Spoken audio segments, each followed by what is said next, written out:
Pandemic is over. If you notice, no one's wearing masks. Everybody seems to be in pretty good shape.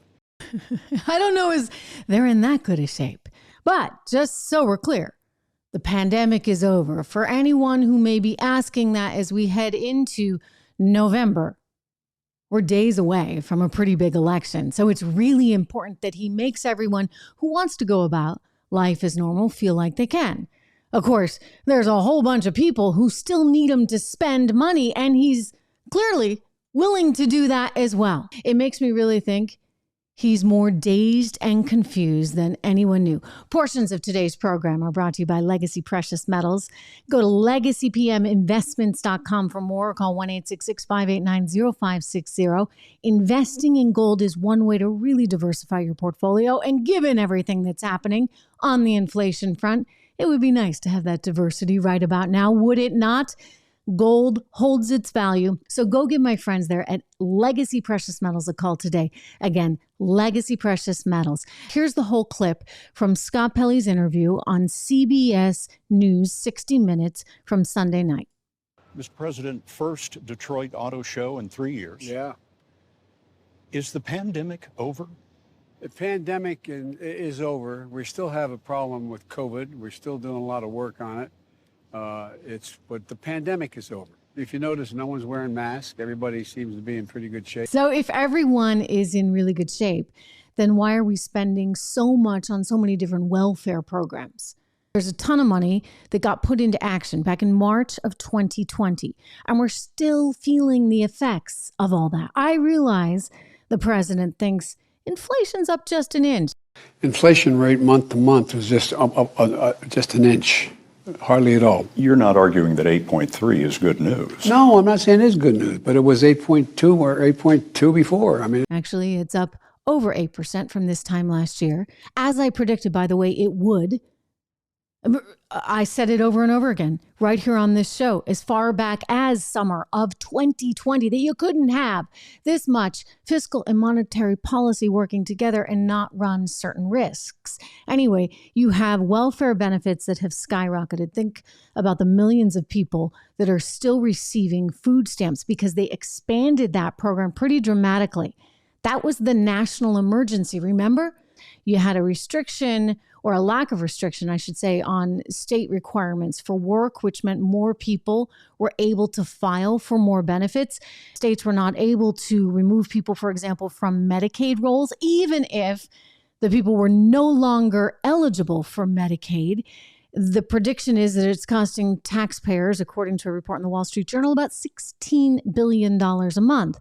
And then, of course, the Biden administration announced a $500 billion plan, $500 billion here, to relieve people of their student debt. An entire generation is now saddled with unsustainable debt in exchange for an attempt, at least, at a college degree. Maybe didn't go to school. The burden is so heavy that even if you graduate, you may not have paying access to for middle all class those life that the college degree degrees once in provided. gender studies from Vassar College. I mean, come on. This makes literally no sense.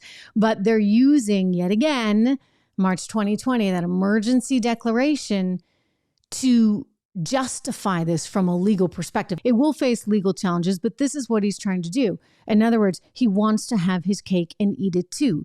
He wants to spend. He wants these massive, massive programs that the left so loves, and literally refuses to recognize the inflationary effects. I mean, you have an administration right now that is still trying to pretend like we don't have any kind of recession, like we actually are growing as an economy. Give me a break. Inflation is growing for sure, certainly over where we were last year. And that's what the Fed is trying to tame.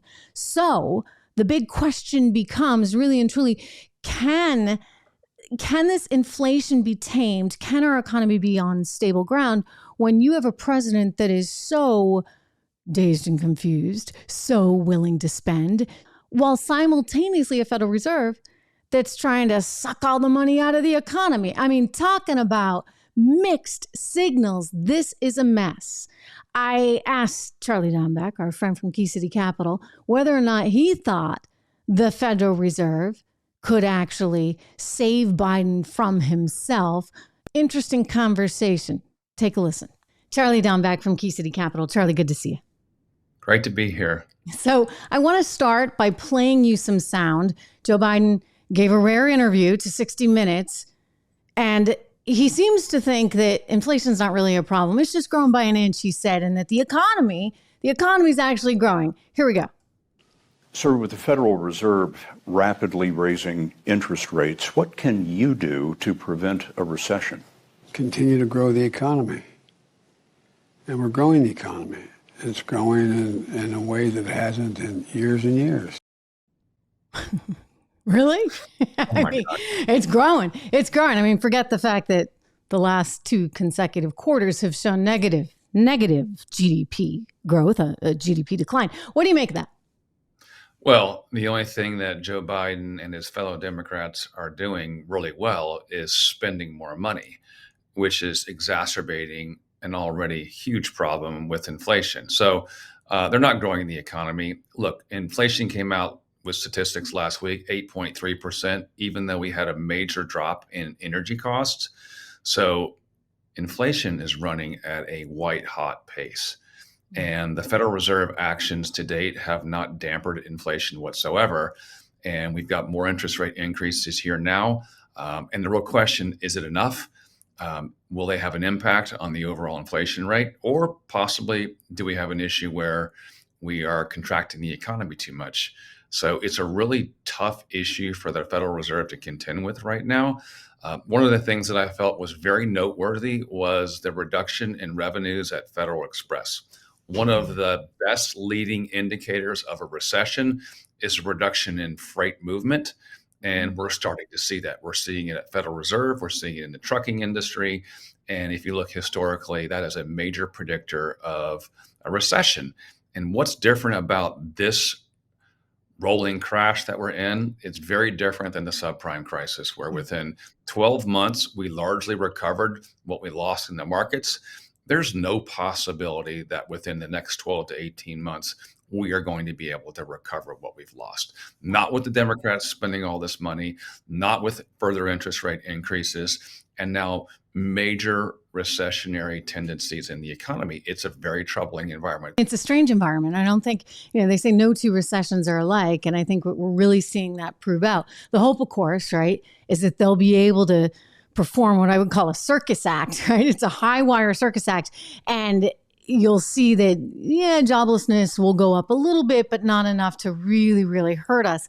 I don't know how we get there. I really don't, given how much money was in the system and how much money has to come out. And don't forget, right? Jerome is there trying to fight Joe because Joe's still spending money as much as he can.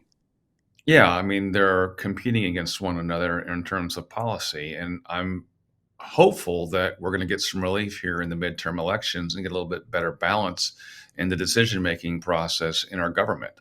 And if we're able to do that, curtail spending, keep the IRS from coming around with guns to collect money, I think we can hopefully look forward to a better environment.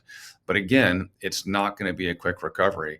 It's not going to be a situation like we experienced where within 12 months of the subprime crisis, we recovered the 30% we lost in the markets. That's not going to happen.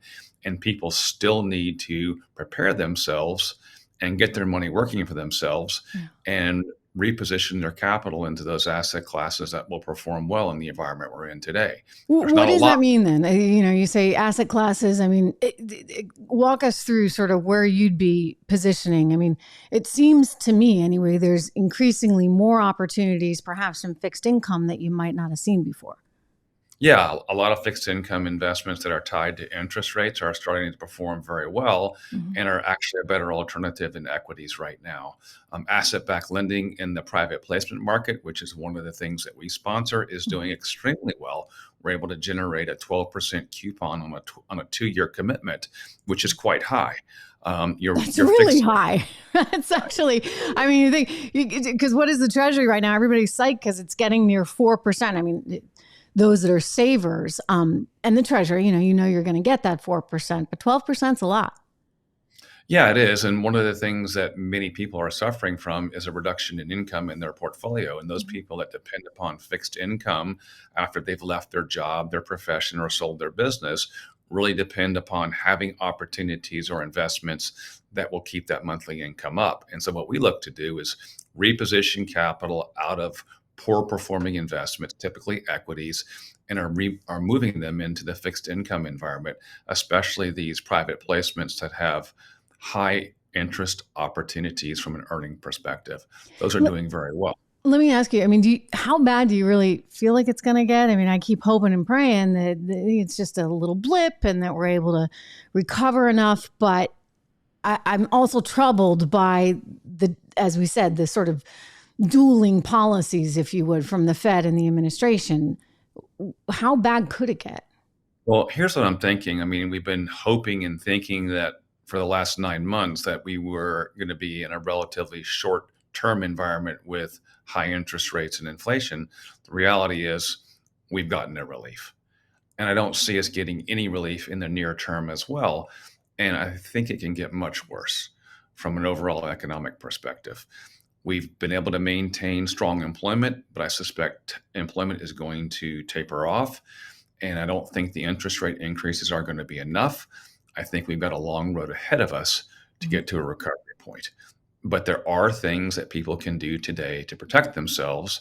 And there's a few opportunities that are available that will perform well in this environment. And people need to have the conversation, have the plan, and have the strategy rather than just sit and wait. The biggest mistake people can do is do nothing.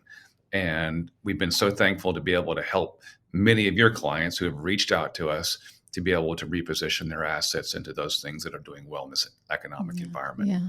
Well, look, I mean, it is a tough time for people. It's challenging. And I think people are scared when they see this market going down, but it makes all the sense in the world. I mean, typically and historically, when we've seen the Federal Reserve pull back, it usually does mean a recession. I'd love it if they could come up with a creative way not to actually pull back and, or rather to pull back in a way that doesn't land us into recession. But history shows it's very tough for the market. It's very tough for investors. So I do think you got to be creative. They should give you a ring. Charlie Dombeck, thank you. You can reach Charlie at Key City Capital. Go to keycitycapital.com, keycitycapital.com/Trish. Make sure you reach out to Charlie. I think he can, and his team can help quite a bit. Thanks, Charlie. You're quite welcome. Really interesting stuff indeed. Again, my thanks to Charlie Dombeck. You can get more information at keycitycapital.com/Trish, keycitycapital.com/Trish. It's clear we're in for some rather turbulent times. I really do believe that. And I've been warning about that for some months now. I think this market is pretty crazy. I'm not sure that the Federal Reserve is going to be able to contain all this as much as they would like to. And I think the Fed is fighting a White House that still wants to cling to a spending program that will be massively inflationary. So we had a lot going on, a lot of reasons to keep watching this show. Make sure that you are subscribed if you haven't already. Do me that favor on Apple iTunes or on Spotify. Give it 5 stars. Make sure that you subscribe and you share this video right here on YouTube if you're watching or on Rumble. It's great to have you here, and I'll see you tomorrow.